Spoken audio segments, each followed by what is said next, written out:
부탁드립니다. 그리스도 편지 설교를 듣기 전에 먼저 좋아요를 눌러 주시기를 바랍니다. 잠시 수고로 유튜브 알고리즘으로 다른 사람에게 복음이 전달될 수 있습니다. 전도를 하는 마음으로 부탁드립니다. 감사합니다. 요한복음 20장 19절을 보겠습니다. 이날 곧 안식 후 첫날 저녁 때 제자들이 유대인들을 두려워하여 모인 곳에 문을 닫았더니 예수께서 오사 가운데 서서 가라사대 너희에게 평강이 있을지어다. 우리는 피조물입니다. 내세에 대해서 정확하게 알 수 없습니다. 물론 성경에 하나님 나라에 대해서 말씀을 하고 있습니다. 그러나 그것은 사도 요한이 환상으로 본 것을 우리가 알아들을 수 있는 말씀으로 기록한 것이고, 또 주님께서 말씀하신 것 역시 다 비유라는 것을 알고 있습니다. 솔직히 말씀합니다. 인간적으로 누가 내세에 대해서 확신 있게 말할 수 있습니까? 저 역시 성경을 보고 있습니다. 그러나 인간적으로는 도무지 믿을 수 없다는 것을 말할 수밖에 없습니다. 제가 하나님의 긍휼하심을 잊기 전에는 신앙생활을 하고 있었지만 이 하나님 나라에 대해서 그렇게 애착을 가지지도 않았고 꼭 가야 한다는 생각을 하지 않았습니다. 왜 그렇습니까? 모르기 때문입니다. 저 역시 아무리 성경을 보아도 그때는 믿음이 역사를 하지 않고 믿음이 무엇이라는 것을 몰랐기 때문에 성경의 문자를 보고는 도무지 하나님 나라에 대해서 제2성적으로 생각할 수 없었고, 그리고 종교인들이 말을 하는 하나님 나라를 들어보면 굳이 제가 거기에 갈 필요성이 있는가 하는 생각을 정말 많이 했습니다. 진리로 인도하심을 받지 못한 인생의 철학이 이렇다는 것을 말씀합니다. 믿음이 얼마나 강력하고 그리고 이기는 것이 믿음이라는 말씀이 이제는 가슴 깊이 새겨지고 있습니다. 그러니까 이 믿음을 알기 전에는 하나님 나라는 그저 저한테는 신기루에 불과했어요.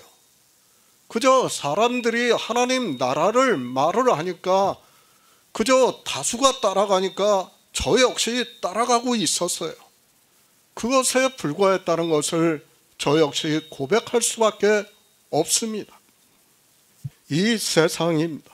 저는 솔직히 말씀을 드려서 예전에 종교에 있을 때는 신앙생활을 하는 것이 그렇게 기쁘지 않았습니다. 어쩌면 주변 시선들을 의식을 해서 신앙생활을 해야 한다고 생각을 했고, 그래서 한 신앙생활이기에 더욱 하나님 나라에 대해서는 종교에서 말을 하는 대로 따라갈 수밖에 없었습니다. 종교인들이 말을 하는 하나님 나라입니다. 하나님은 너무도 불공평하게만 생각이 됐습니다. 그래서 그런 하나님 나라를 내가 왜 가야 하는 생각을 많이 하기도 했습니다.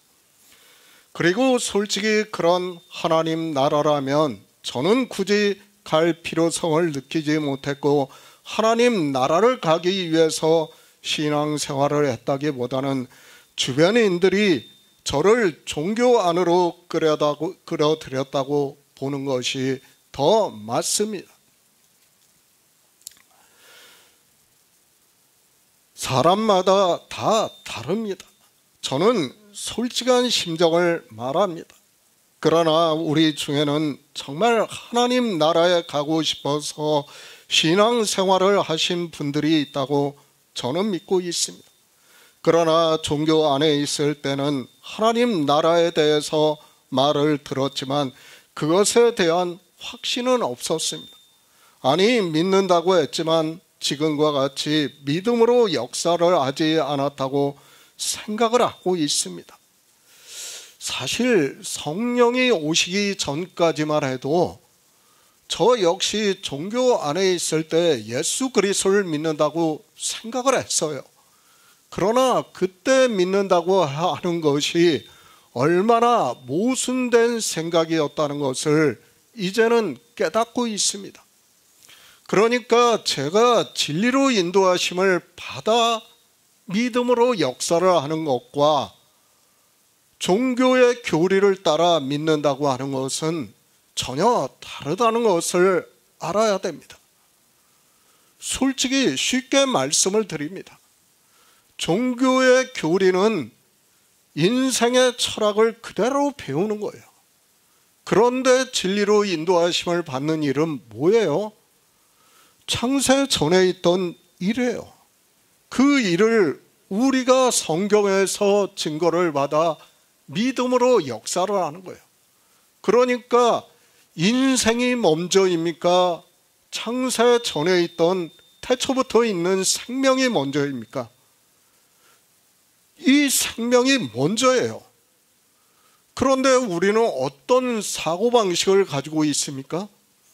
인생 중심적인 사고방식을 가지고 있어요. 그러나 하나님의 입장에서 보면 어떻습니까? 태초부터 있는 생명이에요. 그것이 중심적인 사고라는 것을 알아야 돼요. 그런데 인생은 어쩔 수 없어요. 저부터가 인생 중심적 사고를 가지고 있어요. 그러나 그것을 끊어버릴 수 있게 하는 것이 무엇인가 하면 바로 성령이라는 거예요. 성령이 오셔서 나를 진리 가운데로 인도로 하시니까 태초부터 있는 생명이 먼저라는 것을, 그것이 중심이라는 것을 이제는 믿을 수 있는 거예요. 그러니까 하나님의 말씀은 놀랍다는 것을 알아야 됩니다.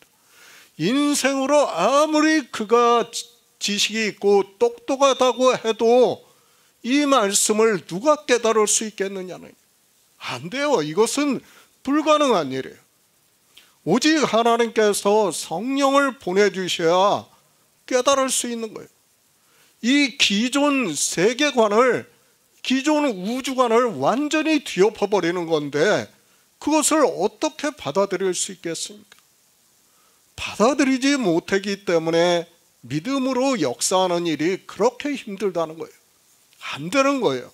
그렇기 때문에 하나님께서 성령을 보내주셔야 가능하다고 말씀을 하고 있지만, 사람들은 어떻게 생각합니까?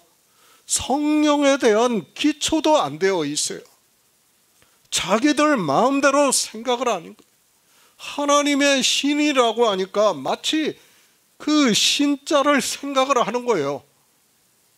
그러니까 신이 돼버린 거야. 그게 성령이. 아니에요. 신이 아니야. 다만 인생의 언어적 표현이고 번역의 표현일 따름이에요. 그런데도 사람들은 성령을 마치 그렇게 생각을 하니까 성경이 풀어지지가 않는 거예요.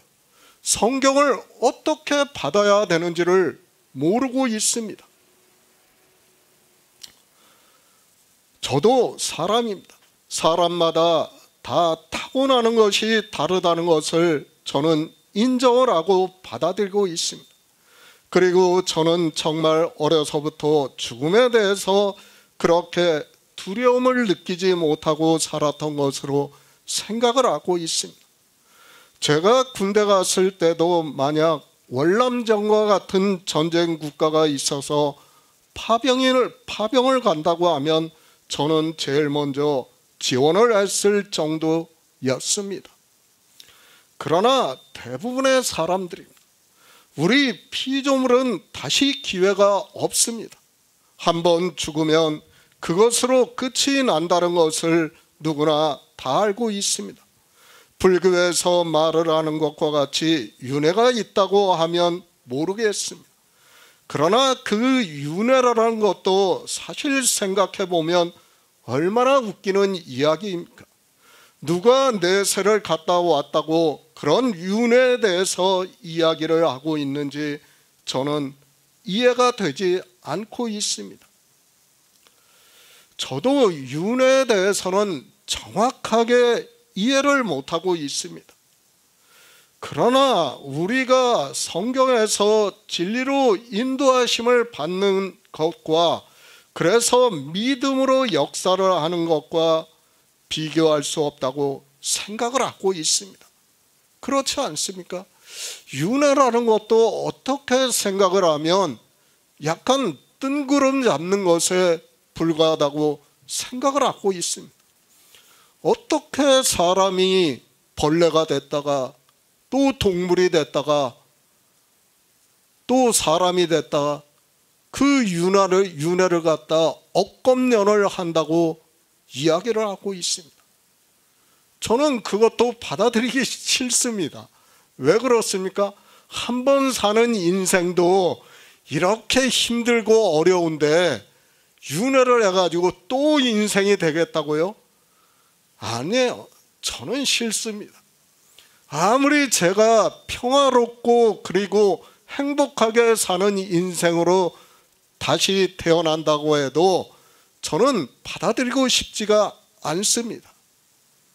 정말 인생이 뭐라는 것을 알아야 돼요. 그렇지 않고는 사람들은 자꾸 인생에 애착을 가지게 되어 있어요. 인생에 애착을 가지게 되어 있다 보니까 윤회라는 말도 나오고 있다는 것을 우리가 바로 알아야 합니다. 제자들입니다. 주님께서는 그들에게 보여주심으로 해서 평강을 주고 있습니다. 그들에게 보여주시는 주님의 형체는 물론 우리 피조물과 같은 형체를 보여주셨지만 그러나 이제는 부활을 하셨다는 것을 알아야 합니다. 하나님은 전능하시기 때문에 어떻게 하든지 보여주실 수 있습니다. 얼마나 두려워합니까? 문들을 다 닫았다고 말씀을 하고 있습니다. 우리가 정말 두려움을 느낄 때 문을 꼭 걸어 잠그는 것과 같이 지금 제자들이 그렇게 하고 있는 것을 볼 수 있습니다. 하나님을 믿는다고 하는 제자들이지만 아직 성령이 오시지 않으니까 그리고 진리로 인도하심을 받지 못하니까 믿음으로 역사를 하지 않고 그래서 더욱 두려워하고 있습니다. 성경이 제자들이 어떻게 죽었는가에 대해서 말씀을 하고 있지 않습니다. 그러나 우리는 전승에 대해서 다 알고 있습니다. 성경은 이미 주님께서 16장에서 제자들이 어떻게 죽을지에 대해서 말씀을 하고 있습니다. 그것으로 충분하기 때문에 그리고 성경은 예수 그리스도에 대해서 증거를 하기 때문에 제자들의 죽음에 대해서는 거의 말씀을 하고 있지 않습니다. 스데반 집사입니다. 그가 유대인에 의해서 돌에 맞아 죽는 것을 말씀을 하고 있습니다. 그리고 사도들이 형옥에 갇히는 것과 같이 사도 바울이 이제 죽음이 임박했다는 것을 말씀을 하고 있지만 그 구체적인 내용에 대해서는 전혀 말씀을 하고 있지 않다는 것을 알아야 합니다. 왜 제자들의 죽음에 대해서 말씀을 하고 있지 않습니까? 성경은 예수 그리스도를 증거하는 말씀이에요. 괜히 여기에 제자들의 죽음에 대해서 말씀을 전하면 어떻게 됩니까? 사람들은 제자들을 이야기하게 되어 있어요. 그거 당연한 거예요. 사도 바울이 목이 단두대에서 목이 잘려 죽었습니다. 그러면 얘기할 거 아닙니까? 사도 바울이 어떻게 죽었다고 이야기할 거고 사도 베드로가 십자가에 거꾸로 달려가지고 화형을 당해서 죽었다는 것을 이야기를 할 거 아닙니까? 그런 이야기가 필요가 없다는 것을 우리는 알아야 돼요. 왜요? 성경은 예수 그리스도에 대해서 증거를 하는 것이지 굳이 인생에 대해서 증거를 할 필요가 없습니다. 사도들이라 해도 그들 역시 인생이기 때문에 그들의 죽음에 대해서, 그들의 삶에 대해서 이야기를 할 필요가 없습니다.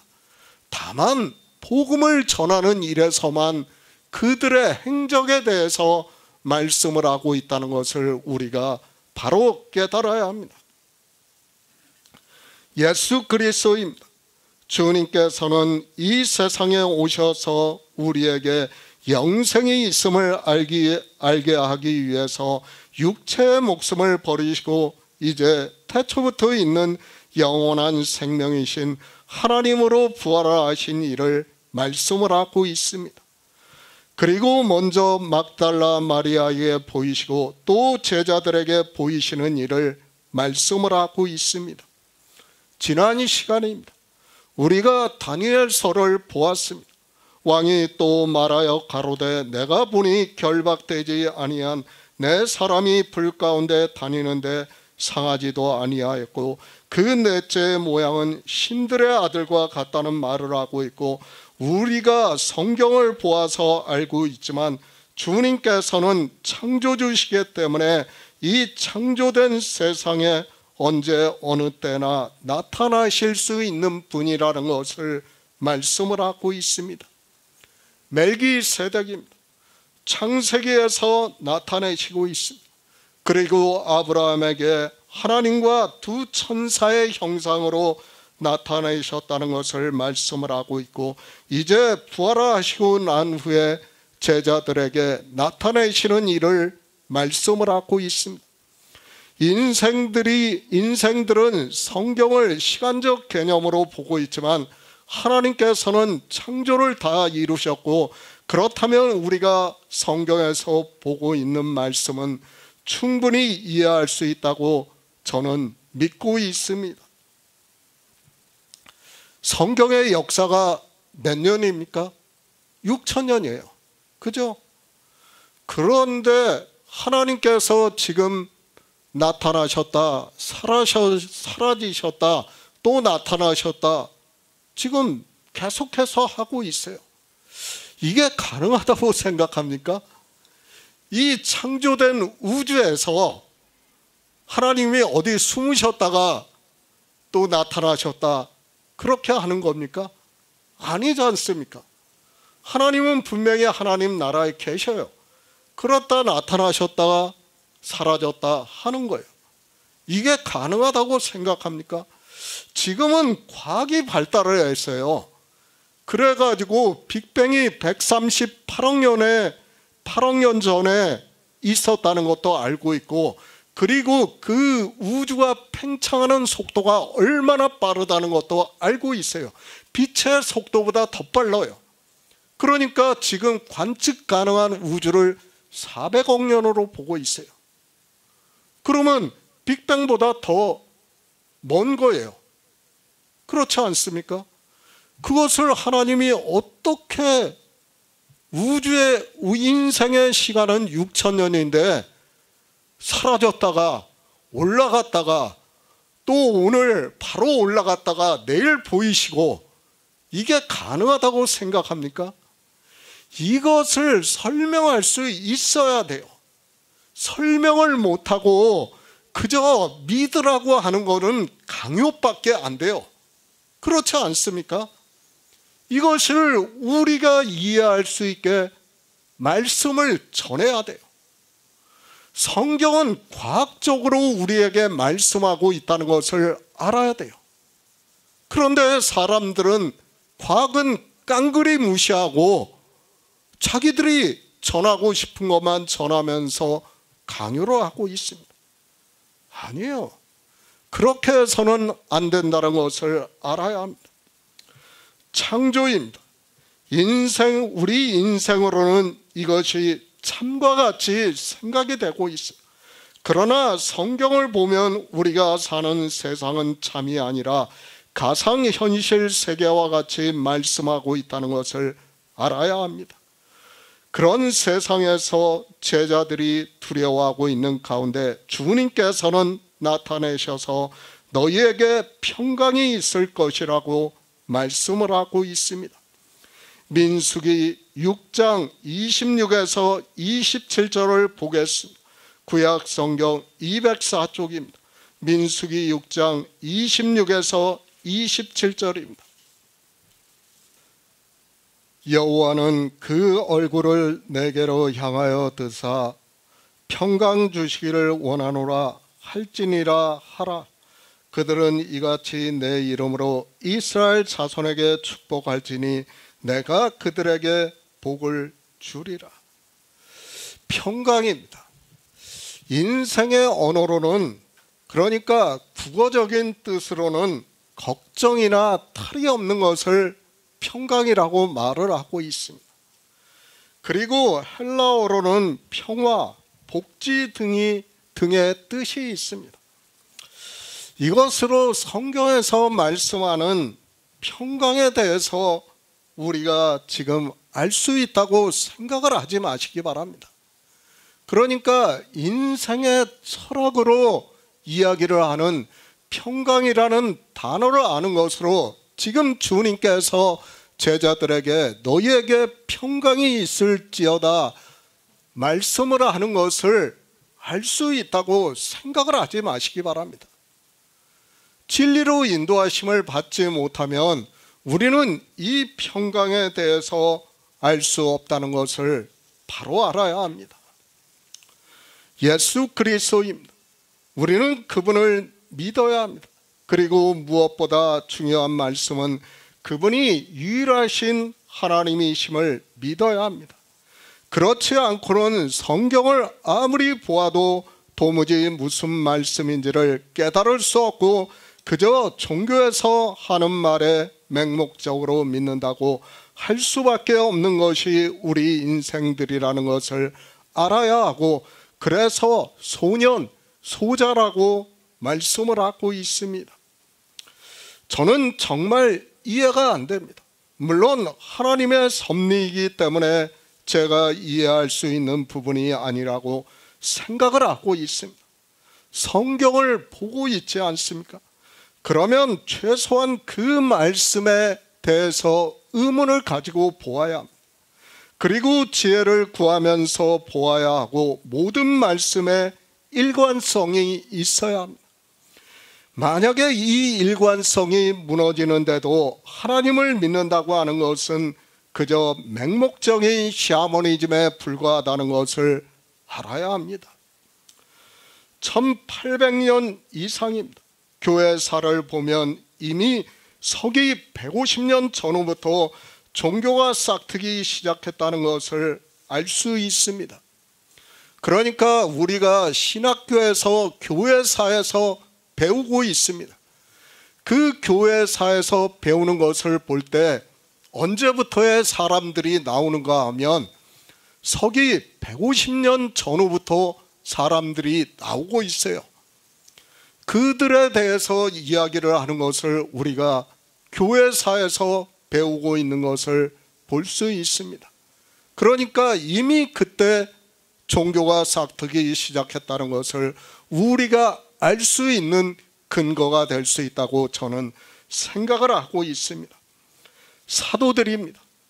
그들은 자기 생명을 아까워하지 않고 복음을 전했습니다. 그러나 그때 이미 복음에 반하는 사람들이 나타났다는 것을 우리가 성경을 보면 충분히 깨달을 수 있습니다. 잠시입니다. 복음이 전해지는 것은 아주 잠깐이라는 것을 성경은 우리에게 말씀을 하고 있습니다. 이미 사사기를 통해서 그것을 충분히 보여주셨습니다. 하나님께서 사사를 세우시는 동안에만 이스라엘이 하나님을 믿는 것과 같이 보였습니다. 마찬가지라는 것을 알아야 합니다. 이방에도 하나님께서 성령을 보내주시고 예언의 은사를 주신 사람이 있어야 복음을 전할 수 있습니다. 예언의 은사입니다. 제가 지금 샤머니즘을 말씀을 하는 것이 절대로 아닙니다. 이미 설교 말씀에서 이 예언의 은사에 대해서는 말씀을 했기 때문에 굳이 여기서 말씀을 하지 않아도 우리 성도님들은 충분히 깨닫고 있다고 믿고 있습니다. 이 예언의 은사는 하나님께서 성령을 보내주시면 성경을 보고 진리로 인도하심을 받고 있는 사람을 말씀을 하고 있습니다. 이 평강이 있을지어다라는 말씀도 그렇습니다. 인생의 언어로 이 평강이라는 단어를 아는 것으로 우리가 성경에서 지금 주님께서 왜 이 말씀을 하고 있는가를 깨달을 수 있다고 생각을 하지 마시기 바랍니다. 전혀 달라요. 성경에서 지금 주님께서 제자들에게 갑자기 나타나셔가지고 평강이 있을지어다 말씀을 하고 있습니다. 그러면 사람들이 이 성경을 보고 있어요. 그러면서 어떻게 보고 있습니까? 평강이라는 단어만 보고 있어요. 전체 창조에서 평강이 무엇인가를 알아야 되는데 그 평강은 모르고 그저 평강이라는 단어, 걱정이나 탈이 없는, 그러니까 평화로운 세상을, 그런 것을 말씀을 하는 것으로 생각을 하고 받아들이고 있다는 겁니다. 그것은 인생이 생각하는 평강이에요. 그것은 지금 주님께서 말씀하는 평강이 아니라는 것을 우리가 바로 알아야 합니다. 정말 우리는 바로 알아야 됩니다. 이 시대에도 신학자라고 하는 사람들이 많이 있고 박사라고 하는 사람들이 많이 있습니다. 그러나 어떻습니까? 그들이 이 말씀 하나조차도 이해를 못하고 있어요. 아니, 해석조차 안 되고 있어요. 왜 그렇습니까?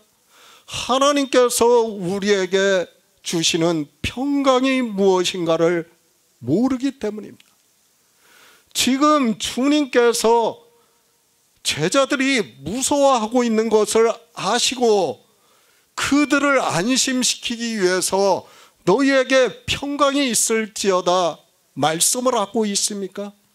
그렇게 성경을 보고 있다면 그 사람은 그저 이 세상 초등학문에 빠져 있는 사람이라는 것을 우리는 바로 알아야 합니다. 인생의 지식으로는 알 수 없어요.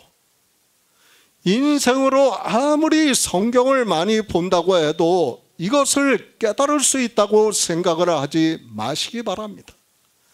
그래서 전도서에서도 말씀합니다. 내 아들아, 또 징계를 받으라. 여러 책을 짓는 것은 끝이 없고 많이 공부하는 것은 몸을 피곤케 한다고 말씀을 하고 있습니다. 우리가 공부를 해서 하나님의 말씀을 깨달을 수 있다면 얼마나 좋겠습니까? 그러나 성경은 그렇게 말씀을 하고 있지 않습니다. 반드시 지혜를 얻으라고 말씀을 하고 있고, 또 하나님께서 성령을 보내주셔야지만 예수 그리스도를 증거를 받을 수 있고 그 아는 것이 믿음으로 역사를 알 수 있다고 말씀을 하고 있습니다. 예수 그리스도의 부활입니다. 성경은 주님께서 이 세상에 오셔서 구속의 일을 이루시고 이제 우리 피조물의 형체를 입고 오신 그 목숨은 버리시고 태초부터 있는 영원한 생명으로 부활을 하시는 일을 말씀을 하고 있고, 그래서 주님을 섬겼던 막달라 마리아가 부활하신 형상을 보고 있지만 몰라보고 있다고 말씀을 하고 있습니다. 부활입니다. 인생의 언어적 표현이라고 저는 생각을 하고 있습니다. 아까도 말씀을 했지만 이 부활이라는 단어도 인생들이 오해를 하는 거예요. 실제는 뭐예요? 주님께서 전에도 계셨던 분으로 다시 사신 거예요. 그러니까 원래 있던 생명으로 돌아가신 거예요. 그것을 우리의 언어로 부활이라는 단어로 번역을 하고 있다는 것을 알아야 됩니다. 평강입니다. 성경에서 평강이라는 단어가 있다고 해서 우리가 평강할 수 있다고 생각을 하지 마시기 바랍니다. 하나님께서 성령을 보내주시고 창조하신 일의 영광을 진리로 인도하심을 받아 믿음으로 역사를 하기 전에는 우리는 평화를 누리고 싶어도 할 수 없다는 것을 알아야 합니다. 제자들이 유대인들을 두려워해서 그들이 문을 걸어 잠그고 있다고 말씀을 하고 있습니다. 그런 가운데서 주님께서 그들 가운데 오셔서 제자들에게 평강이 있을지어다 말씀을 하고 있습니다. 제자들이 다시 사신 주님을 보고 평강할 수 있는 것이 아니라는 것을 알아야 하고, 주님께서는 14장부터 제자들에게 성령을 보내주시는 일을 말씀을 하고 있고, 그들이 이제 진리로 인도하심을 받을 수 있기 때문에 너희에게 평강이 있을지어다 말씀을 하고 있습니다. 주님께서 십자가에서 죽으시고 장사 지내시고 하나님으로 다시 사셨습니다. 이렇게 주님께서 다시 사신 이를 믿어야 우리 역시 이렇게 다시 사는 일이 있다는 것을 알 수 있고, 그것이 우리에게 평강이라는 말씀입니다. 그러니까 예수 그리스도께서 하나님으로 다시 사신 일을 알아야 우리가 평강할 수 있다는 거예요. 우리가 부활을 하는 게 아니에요. 사람들이 오해를 하면 안 돼요. 내가 부활을 한다고 해서 내가 평강할 수 있다고 생각을 하지 마시기 바랍니다. 내 신체가 부활을 한다고 해서 내가 평강할 수 있습니까? 그것을 성경에서는 말씀을 하고 있지 않아요. 성막입니다. 지난 시간에 우리가 향에 대해서 말씀을 했어요. 지성소 안에 향을 놓으라고 말씀을 하고 있고, 그 향이 누구를 예표한다고요? 예수 그리스도를 예표하는 것이라는 것을 말씀을 했습니다. 민수기입니다. 성막을 세우는 일을 말씀을 하고 있습니다. 우리는 성경의 장절에 대해서 늘 생각을 하면서 보아야 하고, 역시 마찬가지라고 생각을 하고 있습니다. 6장 마지막과 7장 초반부는 서로 연결이 되어 있는 말씀이고, 그래서 7장 1절에서 모세가 장막 세우기를 피라고 그것에 기름을 발라 거룩히 구별하고, 또 그 모든 기구와 단과 그 모든 기구에 기름을 발라 거룩히 구별한 날이라고 말씀을 하고 있습니다. 그러니까 지금 민수기 6장 마지막 절은 무엇을 말씀하는 거예요? 7장 1절과 연결이 되어 있는 말씀이에요. 그러니까 성막 세우기를 피란 일을 말씀을 하고 있다는 것을 우리가 알고 성경을 보아야 합니다. 그리고 아론입니다. 아론은 누구를 예표하는 사람이에요? 예수 그리스도를 예표하는 사람입니다. 그 아론에게, 이스라엘 자손에게 평강이 있을 것이라고 선언을 하라는 거예요. 축복을 주라는 거예요. 그 평강을 축복을 함으로 해서 하나님께서 이스라엘 자손에게 복을 내리시겠다고 말씀을 하고 있습니다. 반드시 언제 복을 내리시겠다는 거예요? 성막 세우기를 필요해야 돼요. 그 말씀은 이 시대로 말하면 우리에게는 뭐가 돼요? 성막에서 예수 그리스도를 다 증거를 받아야 돼요. 그러니까 성경 전체에서 예수 그리스도를 증거를 받아야 된다는 거예요. 진리로 인도하심을 받아야 된다는 거예요. 그럴 때 주님께서 우리에게 지금 부활하시고 나서 너희에게 평강이 있을지어다 말씀을 하고 있고, 그리고 하나님께서는 우리에게 평강의 복을 주시겠다는 것을 말씀을 하고 있습니다. 복입니다. 그저 인생의 복을 말씀을 하는 것이 아니라 이제 우리 성도는 충분히 깨닫고 있습니다. 하나님 나라의 복을 말씀을 하고 있습니다. 그래서 주님께서 이제 부활하시고 나서 제자들에게 보이시면서 너희에게 평강이 있을지어다 말씀을 하고 있습니다. 그러니까 주님께서 평강이 있을지어다 말씀하는 것은 하나님께서 제자들에게 복을 주시겠다는 거예요. 그 복이 무엇입니까? 하나님 나라의 복이라는 말씀이에요. 반드시 먼저 무슨 일이 있어야 돼요? 주님께서 부활하셔야 된다는 거예요.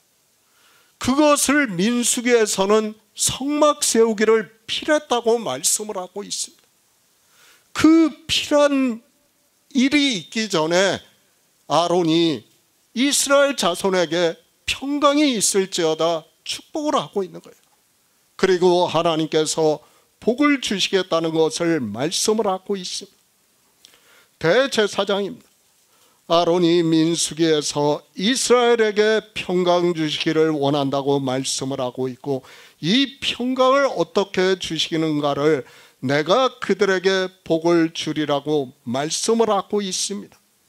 하나님 나라의 복이에요. 그러니까 우리가 이스라엘 자손이 성막 세우기를 필요한 것은 우리가 성막에서 예수 그리스도를 증거를 받는 일과 같은 거예요. 그것은 뭐예요? 성령이 오셔서 우리를 모든 진리 가운데로 인도를 하신 일과 같다는 것을 말씀을 하고 있습니다. 예수 그리스도입니다. 부활하시고 난 후에 제자들에게 보이시면서 처음으로 그들에게 너희에게 평강이 있을지어다 말씀을 하고 있습니다.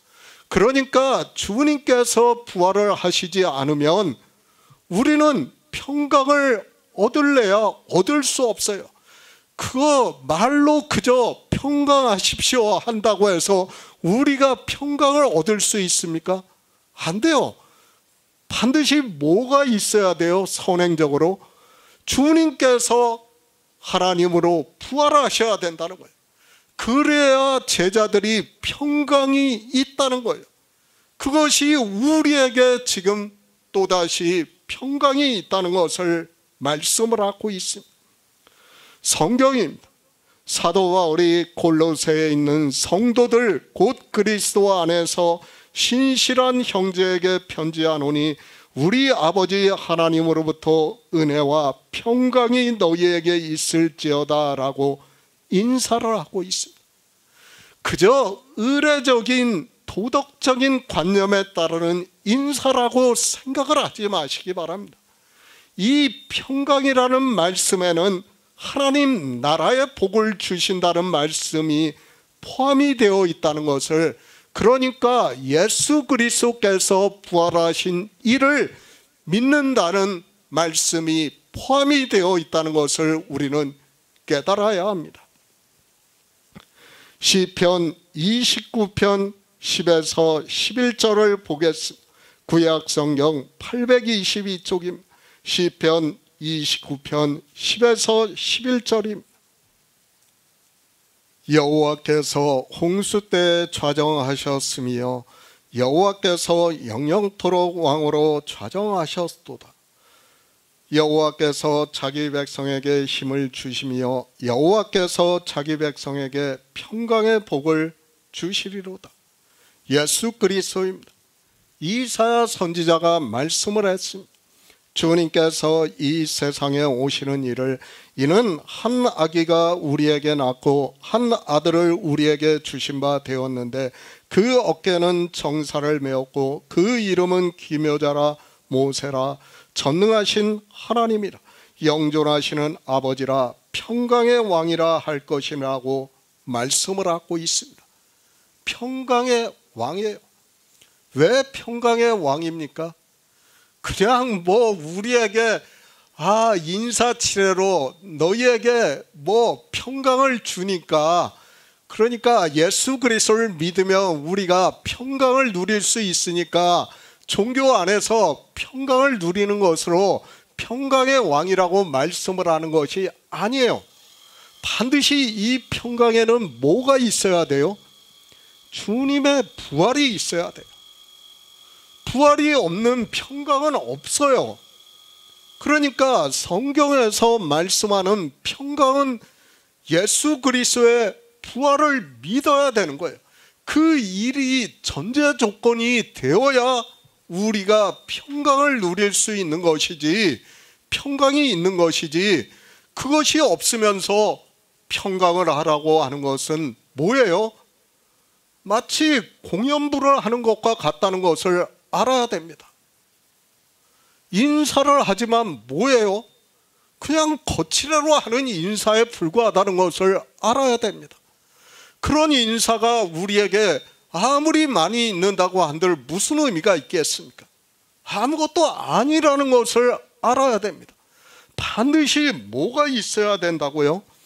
예수 그리스도의 부활하심이 있어야 한다는 것을 성경에서는 말씀을 하고 있습니다.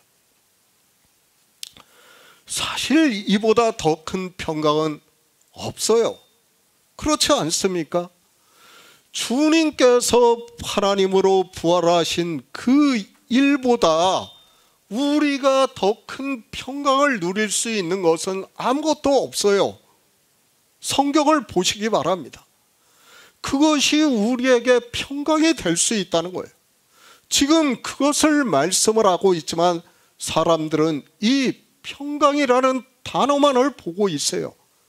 그냥 주님께서 제자들이 두려워서 무서워 떨고 있으니까 제자들을 위로하기 위해서 평강이 있을지어다 말씀을 했다고 생각을 하고 있습니다. 그것을 말씀하는 게 아니에요. 주님께서는 이제 뒤에서 우리가 말씀을 보아서 알고 있지만 어떻게 하고 있습니까? 당신이 십자가에서 못 박히신 손과 옆구리를 보여주시는 거예요. 그러므로 해서 제자들이 이분이 죽었던 분이시구나, 그러나 이분이 하나님으로 부활하신 분이시구나 하는 것을 믿을 수 있는 거예요. 그 부활을 믿음으로 해서 평강이 있다는 것을 말씀을 하고 있지만 사람들은 성경을 보면서도 평강이 무엇인가를 모르고 있습니다. 성경입니다. 그래서 믿음을 말씀하는 거예요. 달리 우리에게 믿음을 말씀하는 것이 아니라는 것을 알아야 됩니다. 이기는 자를 말씀을 하고 있고 우리의 이김은 믿음이라고 사도 요한이 말씀을 하고 있습니다. 마치 이 세상 전쟁에서 이기는 것과 같이 우리가 진리로 인도하심을 받는 것과 세상 철학과의 싸움에서 어떻게 돼야 하는가, 그러니까 진리로 인도하심을 받아 이겨서 믿음으로 역사를 해야 한다는 것을 가르쳐 주는 거예요. 우리 인생은 세상 철학을 따라가게 되어 있어요. 제가 아무리 주님께서 부활하셨다고 하고 주님만이 부활하셨다고 이야기를 해보시기 바랍니다. 사람들이 받아들이겠습니까? 안 받아들여요. 성경에 분명히 그렇게 기록이 되어 있어요. 주님만이 부활하셨다는 것을. 그러나 우리가 종교에 있을 때 어떻게 생각을 했습니까? 안 그렇게 생각을 했어요. 교회 안에서 신앙생활 하다가 죽은 사람들도 다 부활한 것으로 생각을 했어요. 그렇게 받아들였어요. 그것이 인생의 철학이에요. 그러나 우리가 성경을 보아서 알고 있습니다. 창조에서 보면 누구만 부활하셨다고요? 주님만 부활하셨다는 거예요. 그것을 우리에게 가르쳐 주는데도 어느 누구도 믿지를 않아요. 왜 그렇습니까?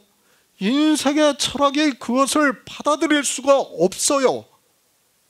그것이 우리 인생이라는 것을 알아야 됩니다. 그 싸움이에요. 그 전쟁에서 이겨야 된다는 거예요. 그것을 성경에서 말씀을 하고 있습니다. 예수 그리스도를 믿습니다. 주님께서는 전에도 계신 분이고 그렇기 때문에 다시 사셨습니다.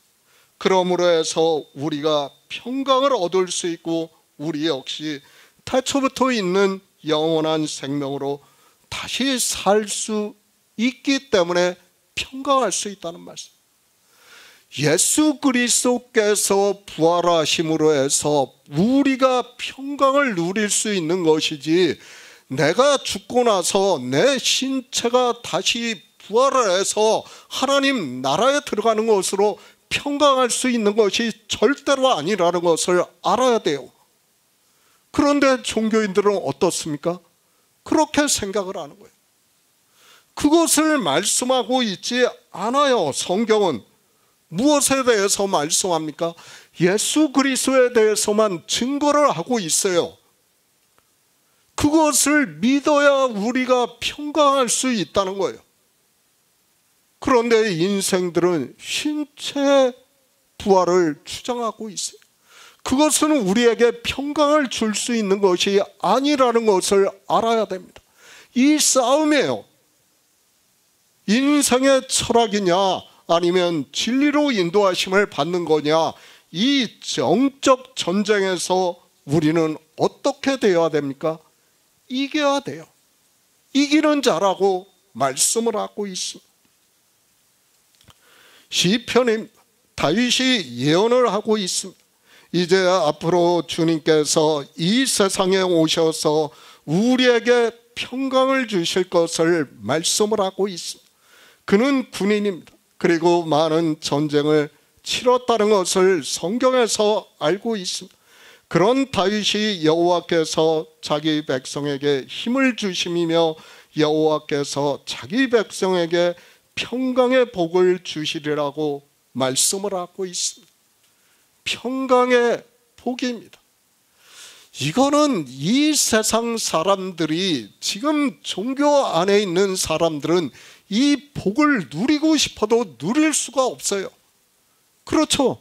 알지를 못하는데 어떻게 이 평강의 복을 누릴 수 있겠습니까?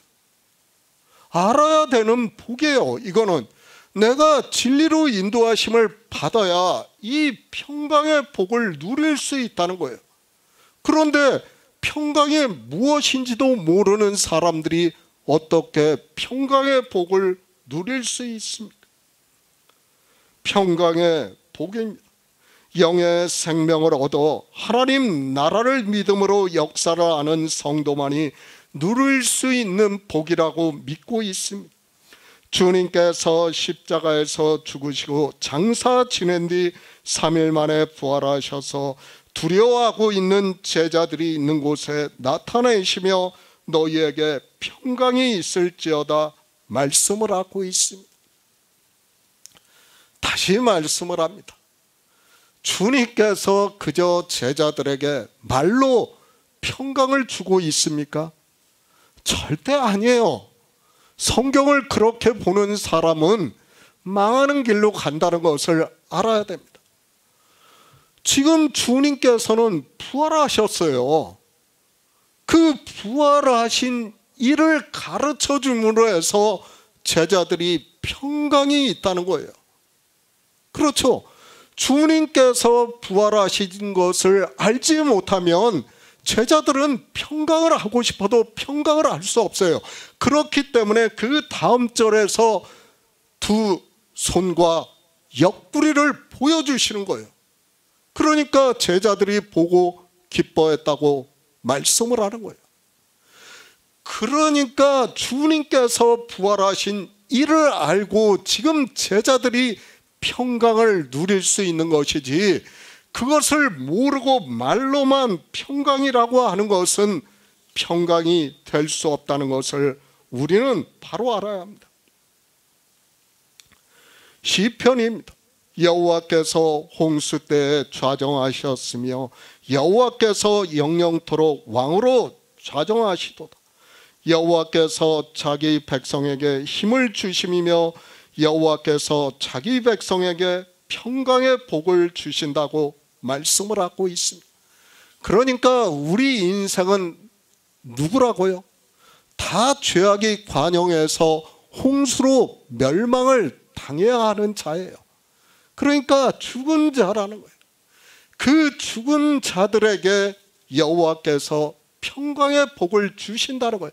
누구에게요? 노아에게 은혜를 주신다는 거예요. 그러니까 노아와 그 가족만이 방주 속에 들어갔다는 그 말씀은 예수 그리스도를 믿었다고 말씀을 하고 있습니다. 우리는 죽은 자입니다. 아담이 범죄를 하는 순간 우리 피조물 들은 흙으로 돌아가야 하는 인생이라고 말씀을 하고 있습니다. 그렇게 죽은 자인 우리 인생들에게 주님께서는 새로운 생명, 그러니까 거듭나는 생명을 얻게 하심으로 해서 평강을 주시고 있다는 말씀입니다. 태초부터 있는 영원한 생명을 얻게 하신다는 거예요. 우리 인생은 헛것이에요. 우리는 성경을 정말 잘 보아야 됩니다. 제가 이렇게 말씀을 하는 것도 어렵습니다. 솔직히 말씀드려서.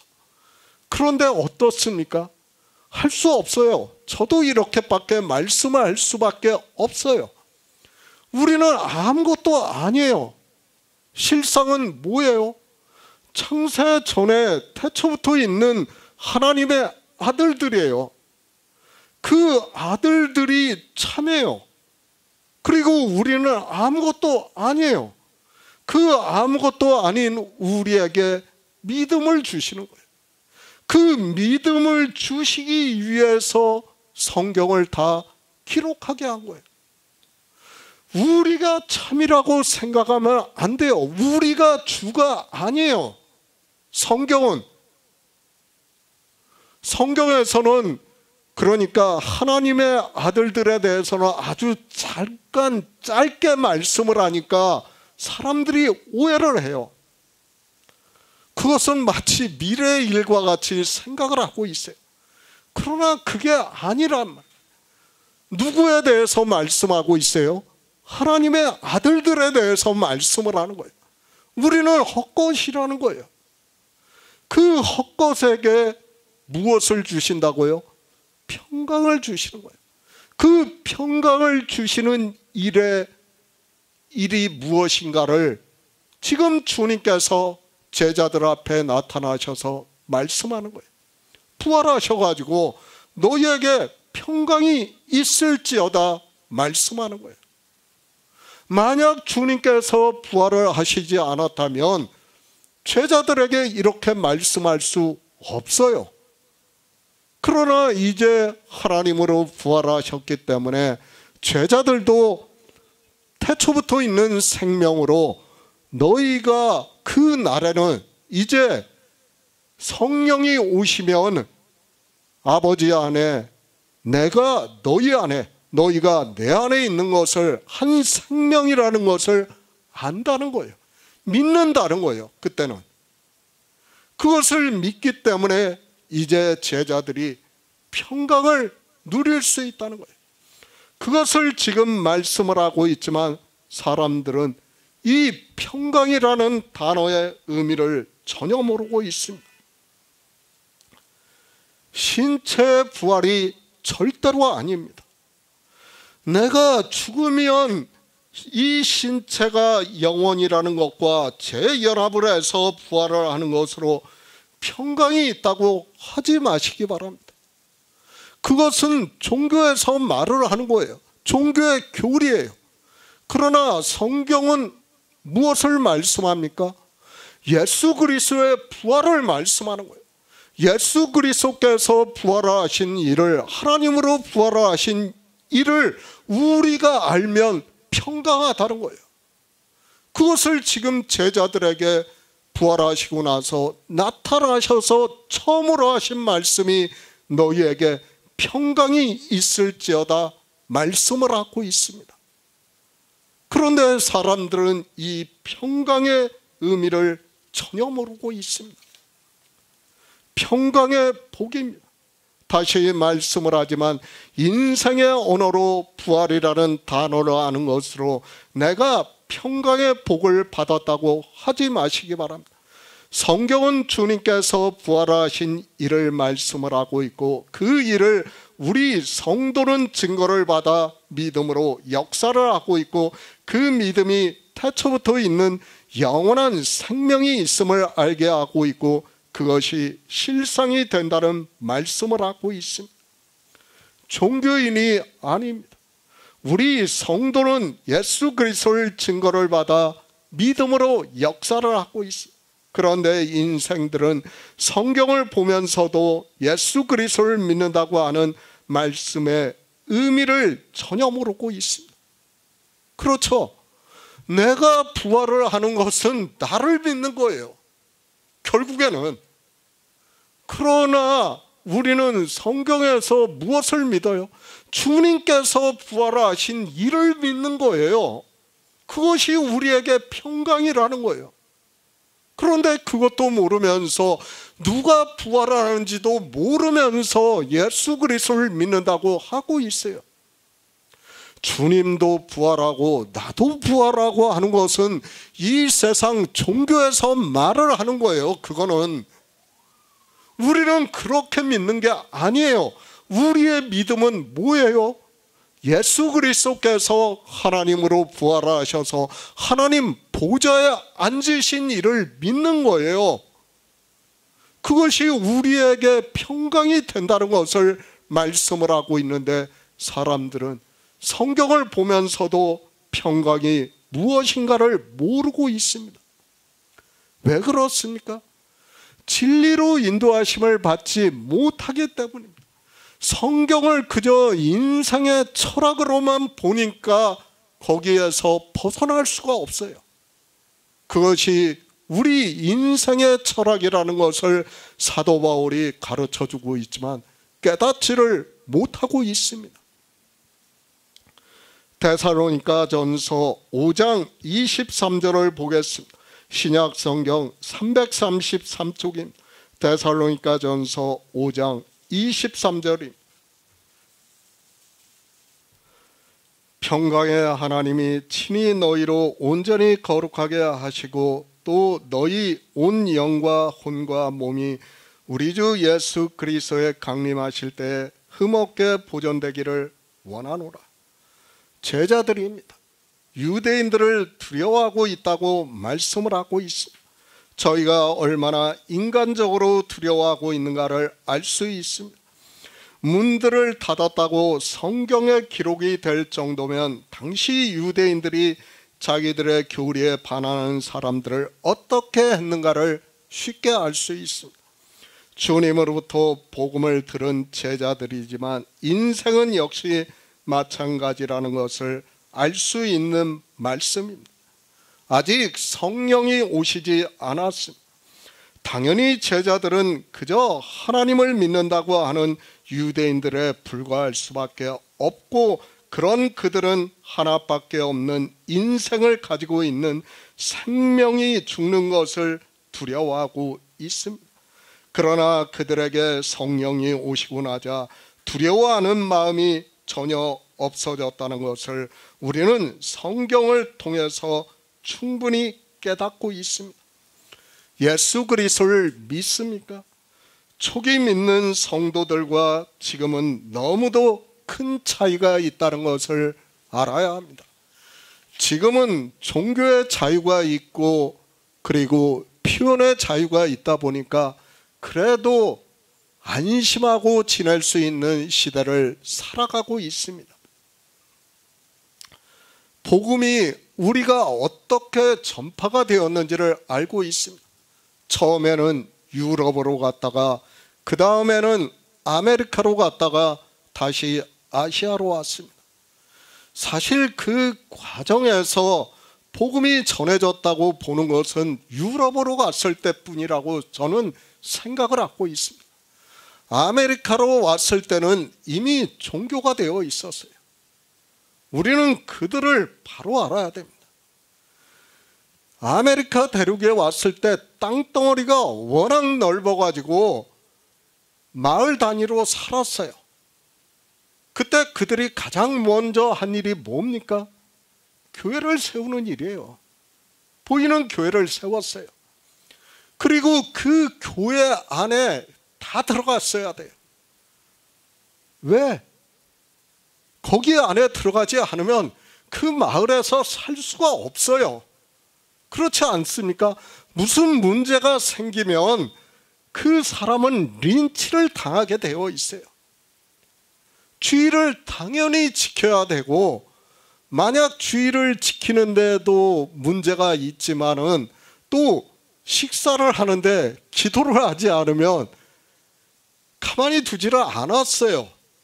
그 당시에는. 그것이 우리가 지금 미국이라는 그 사회의 기초라는 것을 알아야 돼요.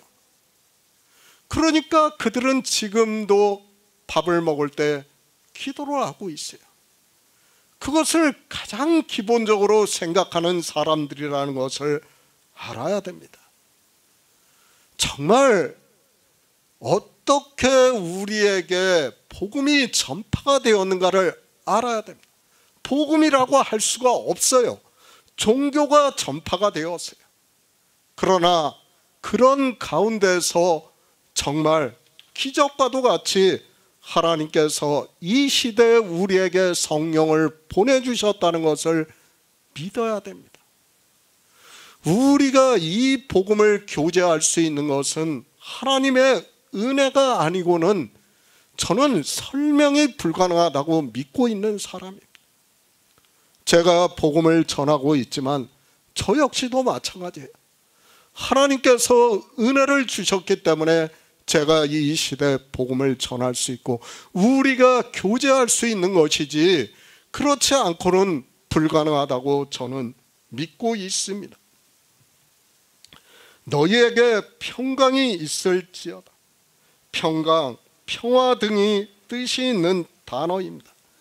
그러니까 전쟁이나 그런 상태에서 평화가 있는 것을 말하는 단어라는 것을 알아야 됩니다.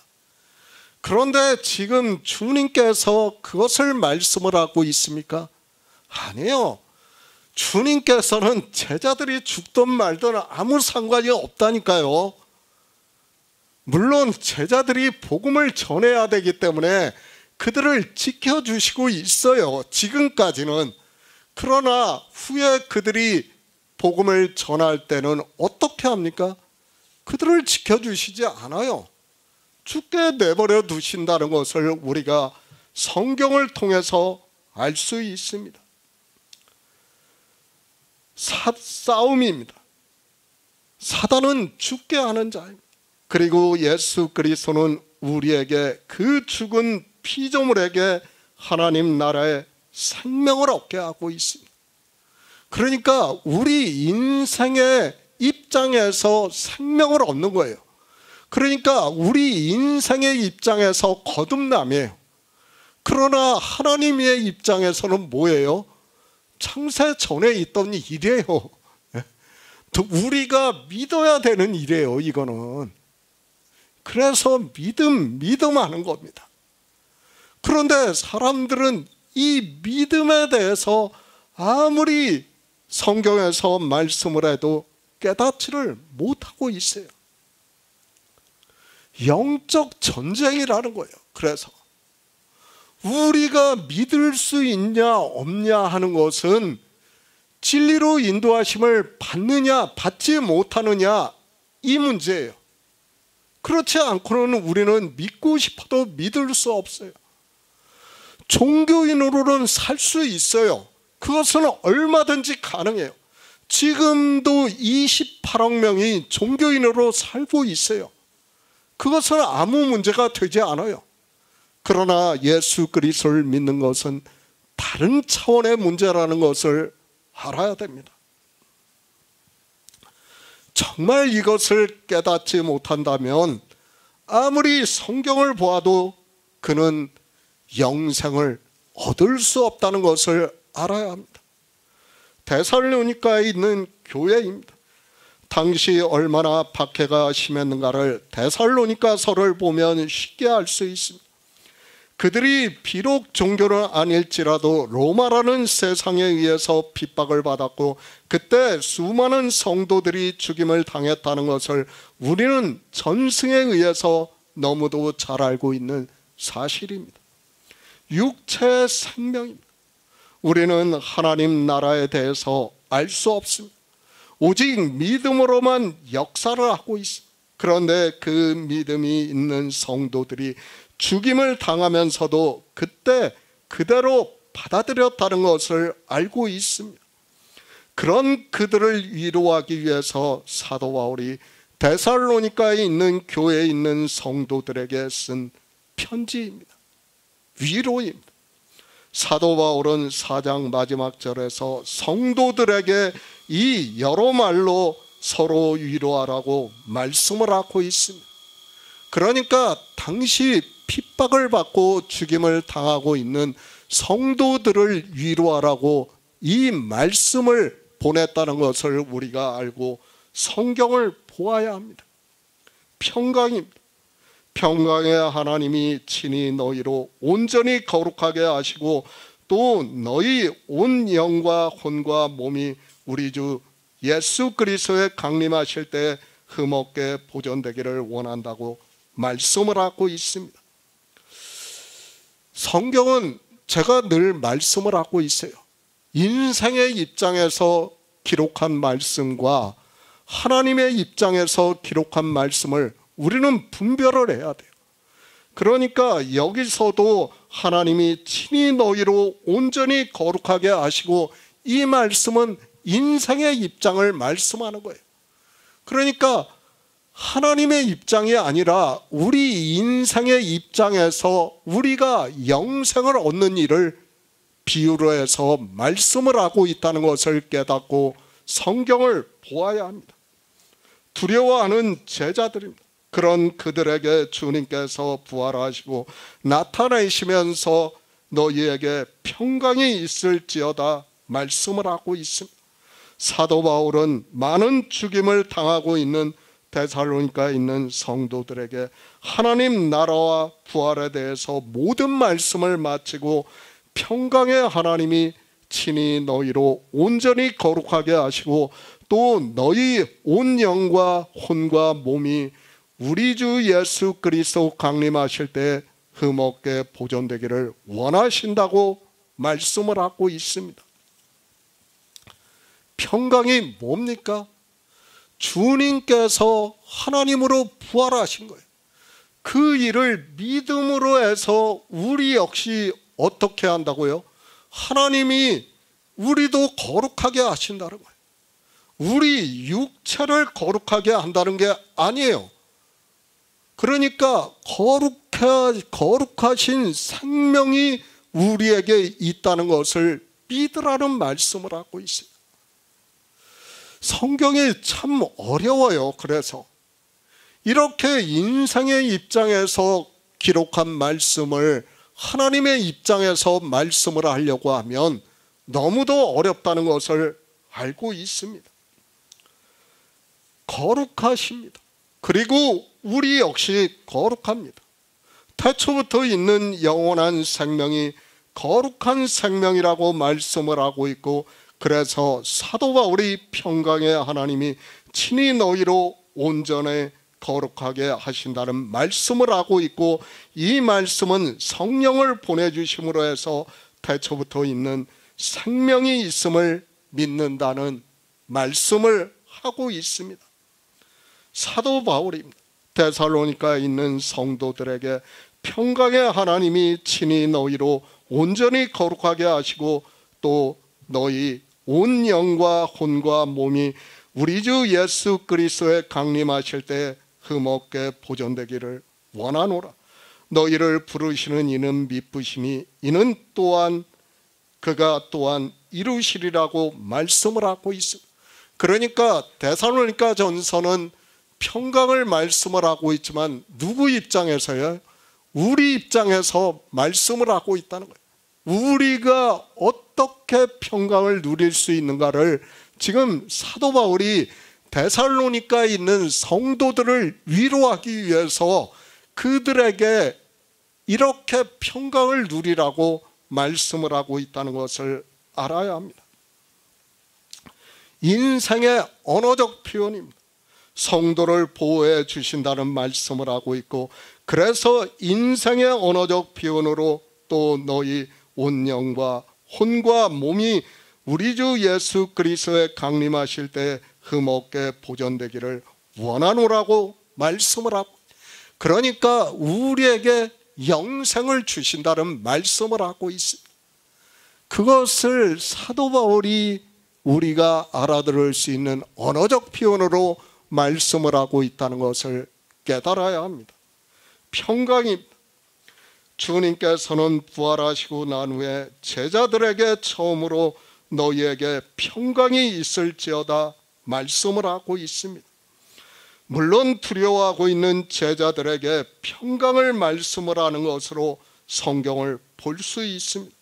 그러나 주님께서는 하나님으로 부활을 하신 이를 믿는 우리 성도들에게 평강의 복을 선언을 해주시는 말씀이라고 저는 믿고 있습니다. 다시 말씀합니다. 우리가 요한복음 20장을 보면서 평강이라는 단어를 보면서 마치 인생의 의례적인 평강을 주는 그런 말로 생각을 하지 마시기 바랍니다. 믿어야 돼요. 주님께서 부활하신 일을 믿어야 돼요. 그 일을 믿지 않으면 우리는 평강하고 싶어도 평강할 수 없다는 것을 알아야 됩니다. 그러니까 이제 다음 절에서 말씀을 하는 거예요. 주님께서 부활하셨다는 것을 보여주는 거예요. 지금까지는 제자들이 어떻습니까? 못 믿어요. 주님을 보고 있지만 믿지를 못하고 있는 거예요. 지금까지는. 그러니까 다음 절에서 보여주시는 거예요. 나타내 보여주시는 거예요. 그러므로 해서 제자들이 믿을 수 있다는 거예요. 평강의 복입니다. 예수 그리스도께서 하나님으로 부활을 하심으로 해서 하나님 나라의 복을 얻을 수 있다는 말씀입니다. 성경은 우리에게 영생이 있음을 말씀하고 있다는 것을 알고 있어야 합니다. 제자들에게 보이시고 처음으로 평강의 복을 말씀하셨다는 것을 알고 하나님 나라를 소망하는 성도가 되시기를 바랍니다. 요한복음 20장 20절을 보겠습니다. 이 말씀을 하시고 손과 옆구리를 보이시니 제자들이 주를 보고 기뻐하더라. 새 번역을 보겠습니다. 이 말씀을 하시고 나서 두 손과 옆구리를 그들에게 보여주셨다. 제자들은 주님을 보고 기뻐하였다. 그렇죠. 방금 전까지는 주님께서 나타내셨지만 주님이신지를 몰랐다는 거예요. 그런데 이제 손과 옆구리를 보이시니까 주님을 보고 기뻐했다고 말씀을 하고 있습니다. 우리는 성경을 정말 잘 보아야 돼요. 그냥 주님께서 평강을 주신다고 하니까 아, 평강이 있나 보다 하고 주님께서 보이셨다고 하니까 아, 제자들이 보고 기뻐했다고 그렇게 성경을 보아서는 절대로 안 된다는 것을 알아야 합니다. 주님의 부활입니다. 우리는 주님께서 하나님으로 부활하신 일을 믿고 있습니다. 종교인들과는 다르게 신체 부활을 이야기하는 것이 아니라 주님께서는 근본 하나님의 본체시라는 것을 믿고 성경에서 증거를 하는 그대로 그분이 바로 우리가 믿는 유일하신 참 하나님이심을 믿고 있습니다. 종교입니다. 부활에 대해서 그들의 교리서를 보면 어떤가 하면 신체 부활을 주장하고 있어요. 그 신체 부활은 뭐예요? 주님도 신체로 부활을 하고 우리도 신체로 부활을 한다는 말씀이에요. 그 말을 하고 있는 거예요. 그런데 성경은 어떻게 말씀을 하고 있습니까? 예수 그리스도의 부활에 대해서만 말씀을 하고 있다는 것을 알아야 돼요. 제가 계속해서 지금 이 10장에서 강조를 하고 있어요. 우리의 부활에 대해서는 어느 누구도 말씀을 하고 있지 않아요. 누구의 부활에 대해서만 말씀해요? 예수 그리스도의 부활에 대해서만 말씀을 하고 있고 우리 성도는 그렇게 믿고 있습니다. 그렇죠. 지금 종교인들은 다 신체 부활에 대해서 믿고 있고 주님도 신체로 부활을 했고 자기들도 신체로 부활한다고 믿고 있어요. 그러나 우리는 성경을 보고 어떻게 믿고 있습니까?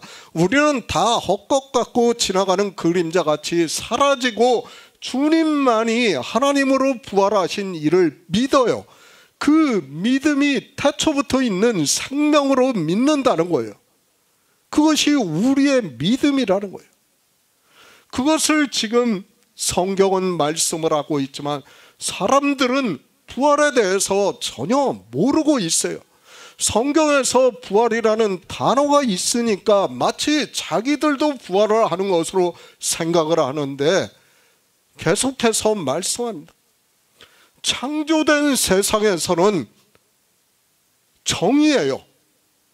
오직 주님만이 부활하셨어요.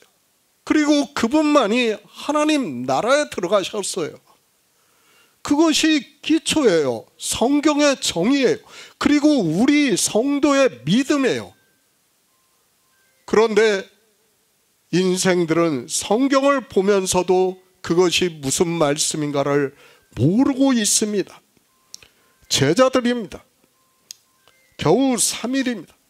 그런데 그 제자들이 지금 주님을 못 알아보고 있습니다. 이 말씀을 보고 주님을 알아보고 있다고 하는 사람들은 정말 이상한 사람들이고 문법을 전혀 모르는 사람들이라는 것을 알아야 합니다. 지금 종교 안에 있는 사람들이 이렇게 한글의 문법도 모르면서 성경을 본다고 하고 있고 거대한 종교의 포승에 묶여 있다는 것을 깨달아야 합니다. 제가 보는 성경만 그렇습니까? 아니에요. 우리가 똑같은 성경을 보고 있습니다. 그런데도 이 성경이 안 보이는 거예요. 부활이라는 단어를 저만 보고 있습니까? 아니에요. 모든 사람이 다 같이 보고 있어요. 그런데도 이 성경을 보는 사람들의 그 지혜 있다고 똑똑하다고 하는 사람들이 어떻게 되어 있습니까? 성경 말씀 그대로 다 소경이 되어 있는 거예요. 무슨 말씀을 하고 있는지를 모르고 있습니다. 주님께서 방 안에 들어오셨습니다. 그런데 주님을 보고 제자들이 기뻐했습니까? 아닙니다. 너희에게 평강이 있을지어다 말씀을 할 때는 제자들이 주님을 몰라보고 있다는 것을 알아야 됩니다. 그리고 이제 주님께서 다시 제자들에게 내가 부활을 했다는 것을 가르쳐 주기 위해서 손과 옆구리를 보여주시니까 이제 제자들이 주님이 부활하신 것을 알고 기뻐했다고 말씀을 하고 있습니다. 제가 억지를 부립니까? 이 부활의 문제는 생명의 문제입니다. 우리는 주님께서 어떻게 부활을 하셨는가를 성경에서 증거를 받고 그대로 믿어야 합니다. 성경대로 믿지 않으면 주님께서 다시 오실 때 부활은 없다는 것을 깨달아야 합니다. 믿음은 성경에서 증거를 받아 아는 것을 믿는 것이지 그냥 내 생각대로 믿는 것이 아니라는 것을 알아야 합니다. 사도행전 1장 3절을 보겠습니다. 신약성경 187쪽입니다. 사도행전 1장 3절입니다. 해 받으신 후에 또한 저희에게 확실한 많은 증거로 친히 사심을 나타내사 40일 동안 저희에게 보이시며 하나님 나라의 일을 말씀하시니라. 예수 그리스도의 부활입니다. 그분은 분명히 유일하신 하나님으로 부활하셨다는 말씀을 믿어야 합니다. 그러나 종교가 되어 있는 이방인들은 예수 그리스도께서 부활하셨다는 말씀은 하고 있지만 주님께서 이 세상에 오셨을 때 그 신체 형상 그대로 부활을 하셨다고 주장을 하고 있습니다. 요한복음 20장입니다. 주님께서 부활을 하셨다는 이를 사도 요한이 성경을 기록했습니다. 지금 우리가 성경을 보고 있습니다. 물론 헬라어의 원문은 아니지만 번역이 된 성경을 보고 있습니다. 그렇다고 해서 헬라어 원문과 큰 차이가 있는 것이 절대로 아니라는 것을 알고 성경을 보아야 합니다. 성경을 보고 있습니다. 그러나 피조물들은 성경을 보고 있지만 성경에서 말씀을 하고 있는 것과 같이 소경이 되어 있다는 것을 알 수 있습니다. 성경입니다. 굳이 성령을 받지 않아도 상고만 해도 독해력만 있어도 이 말씀은 쉽게 깨달을 수 있는 말씀이라고 생각을 하고 있습니다. 그러면 자기가 알고 있는 것과 성경이 다르게 기록이 되어 있으면 하나님께 지혜를 구하고 성령을 구하면 꾸짖지 아니하시며 주시고 또 성령을 보내주신다고 말씀을 하고 있습니다. 제가 어려운 말씀을 하고 있습니까? 아닙니다. 너무 쉬운 말씀을 하고 있습니다. 제가 헬라어를 가지고 와서 그 원어의 뜻을 말하는 것도 아니고 지금 성경을 보고 그대로 말씀을 하고 있습니다. 솔직히 말씀을 해서 어느 정도 글을 알고 문장의 흐름만 알아도 쉽게 알 수 있는 말씀입니다. 그런데 어떻습니까? 종교가 이렇게 무섭다는 것을 바로 깨달아야 합니다. 우리도 종교 안에 있을 때는 성경을 다 그렇게 보았어요. 아니, 성경을 보면서도 이 말씀이 도무지가 보이지 않았고 고민할 생각도 하지 않았다는 것을 알고 있습니다. 손과 옆구리입니다. 주님께서는 십자가에 못 박히실 때 손과 옆구리를 보이셨다는 것을 말씀을 하고 있고 제자들이 보고 기뻐했다고 말씀을 하고 있습니다. 이 말씀을 보고 인생들은 주님께서 십자가에서 죽은 그 신체로 부활하셨다는 생각을 하고 있습니다. 잘 생각을 하셔야 됩니다. 주님의 얼굴을 보고 지금 제자들이 알아보고 있습니까? 못 알아보고 있어요. 전혀 다른 사람으로 보고 있어요. 근데 양손에 못자국이 있는 것을 보고 옆구리에 창자국이 있는 것을 보고 주님으로 믿을 수 있다고요? 저는 그건 불가능하다고 생각해요. 인생으로는 불가능해요. 왜? 내가 전혀 다른 사람이야. 제가 쉽게 설명을 할게요. 배집사님이 십자가형을 당해서 그리고 손과 이제 부활을 했다고 해봅시다. 그러면 신체로 부활했으면 배집사님 모양으로 나타내야 되냐. 그런데 권사님이 배집사님을 봤는데 전혀 다른 사람이야.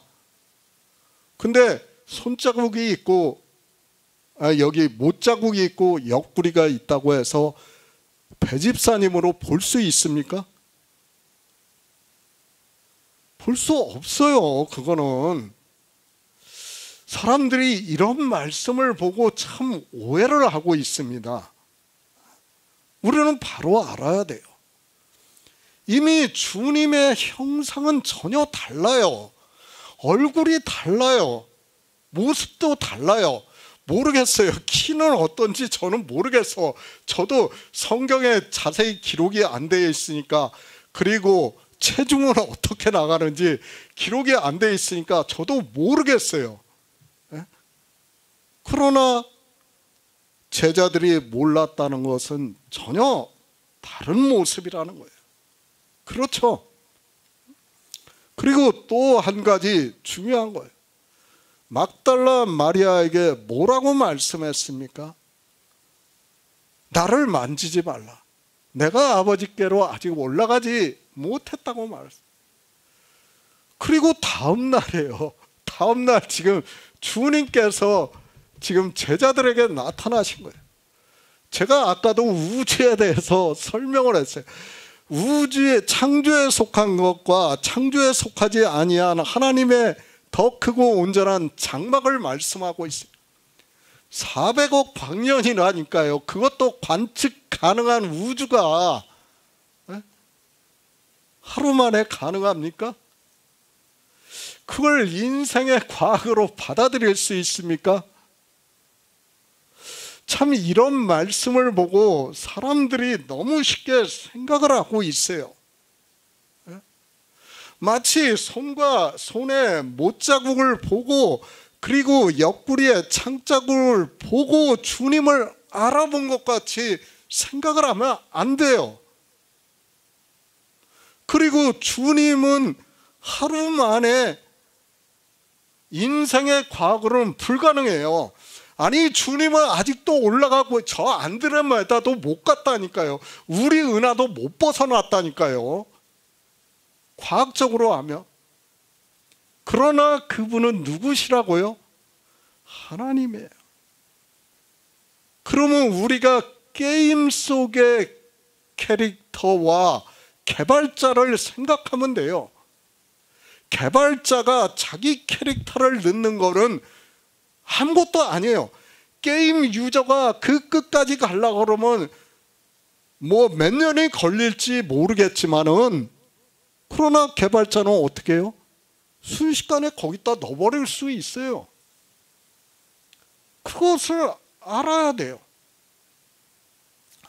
그런 것을 이해를 못하고 이 성경을 보고 무조건 강요를 해서 믿으라고 하면 안 돼요. 지금 주님께서는 나타내 보여주신 거예요. 그러니까 제자들이 아, 주님이시구나 하고 알아볼 수 있게 보여주신 거예요. 왜? 그들이 앞으로 복음을 전해야 되니까.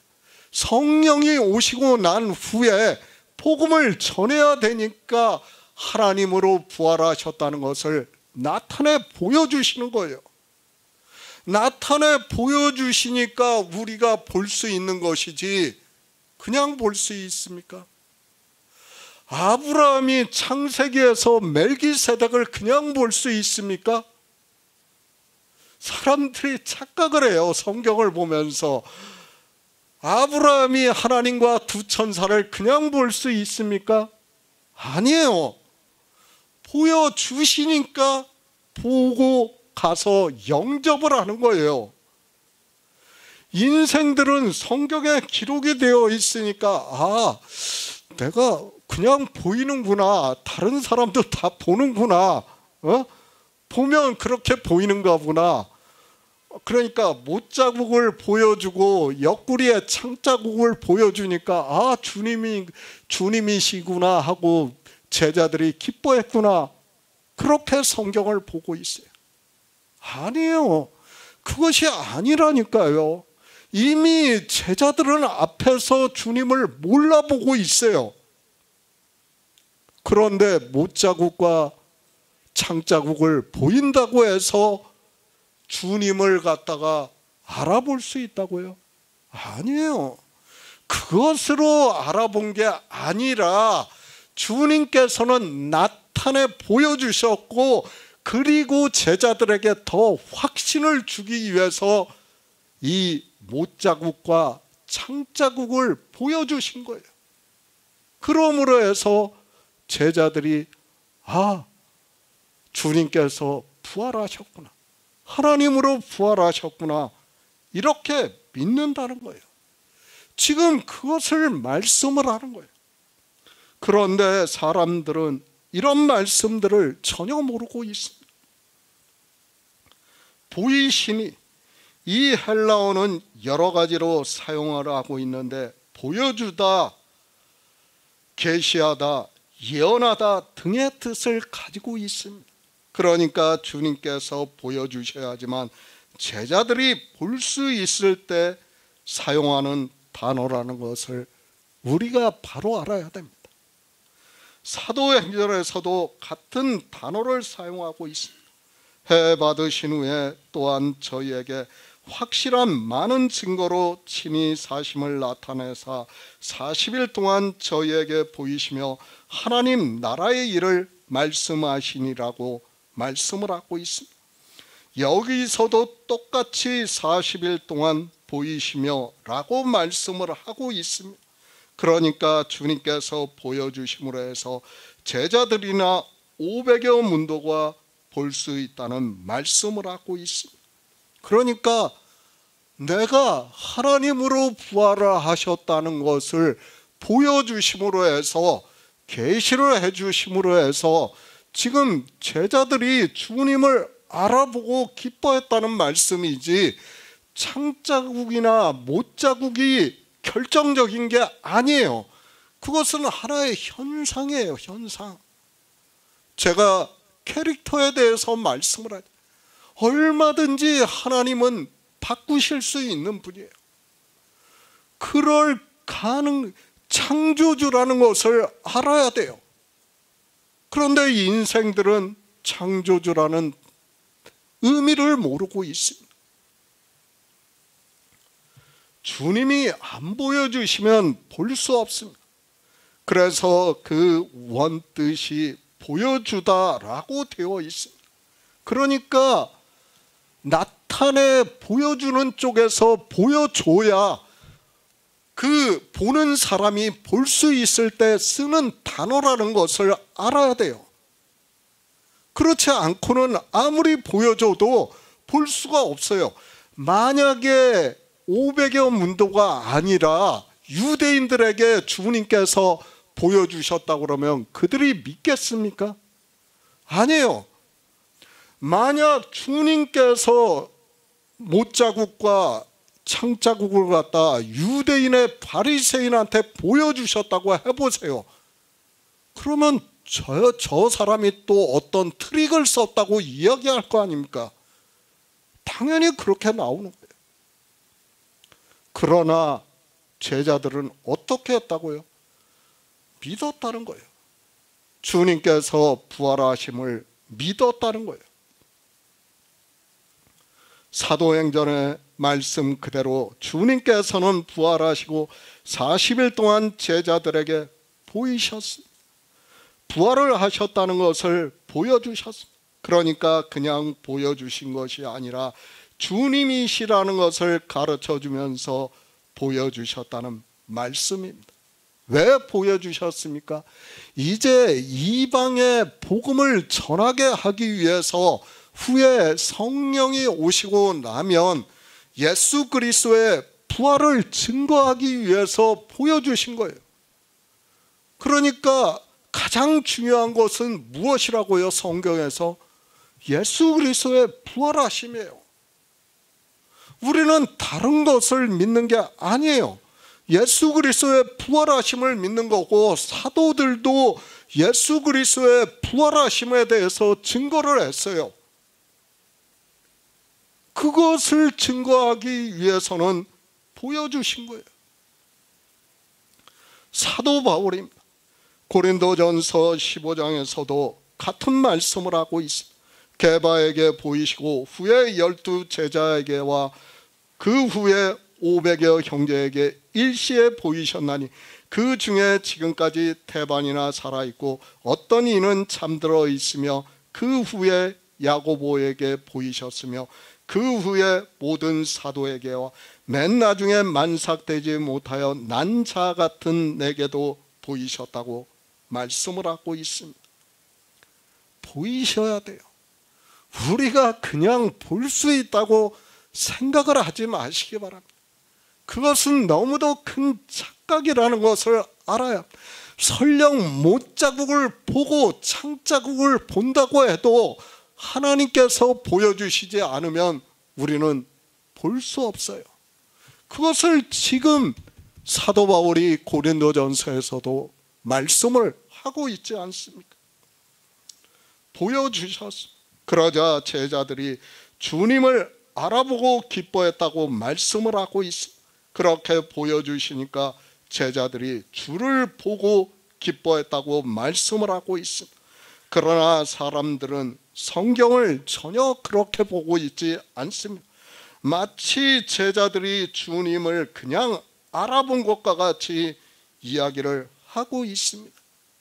아니에요. 하나님은 창조주예요. 아무리 이 세상에 오셨지만은 우리 인생들이 그냥 볼 수 있는 분이 아니에요. 그분이 나타내 보여주셔야지만 우리가 볼 수 있다는 것을 알아야 됩니다. 마치 무엇과 같습니까? 지금 우리가 성경을 본다고 해서 백날 본다고 해서 볼 수 있습니까? 안 돼요.